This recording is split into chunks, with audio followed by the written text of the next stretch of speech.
తెలుగు రాష్ట్రాల మధ్య విద్వేషాలు కాదు ఐక్యత కావాలని తెలుగు మహాసభలో చంద్రబాబు అన్నారు. ఏటా కృష్ణా గోదావరి నుంచి వేల టీఎంసీలు వృధాగా సముద్రంలో కలుస్తున్నాయని చెప్పారు. నదుల అనుసంధానంతో దేశంలో నీటి సమస్య లేకుండా చేయాలి అన్నారు. గంగా, కావేరి, గోదావరి, పెన్నా నదులు కలవాలి అన్నారు. నీటి విషయంలో సహకారంలో తెలుగువారు ఐక్యంగా ఉండాలని తెలిపారు. పోయిన సంవత్సరం దగ్గర 6282 టీఎంసీ నీళ్లు గోదావరి కృష్ణాలో సముద్రంలోకి వెళ్ళాయి.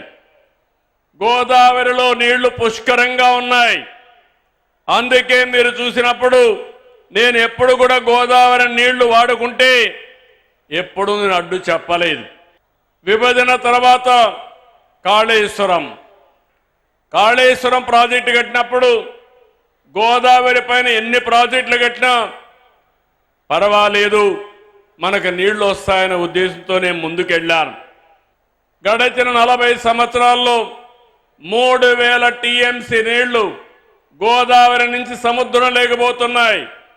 పోలవరం ప్రాజెక్టు పూర్తవుతుంది.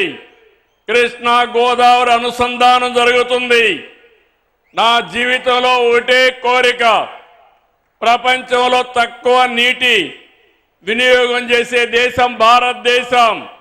ఎన్నో సంవత్సరాలుగా పోరాడుతున్నా, ఎన్నో సంవత్సరాలుగా ప్రయత్నం చేస్తున్నా, గంగా కావేరి కలవాలి, దేశంలో నీటి సమస్య పూర్తిగా పరిష్కారం కావాలనేది నా అభీష్టమని మరొక్కసారి మీ అందరికీ విజ్ఞప్తి చేస్తున్నాను.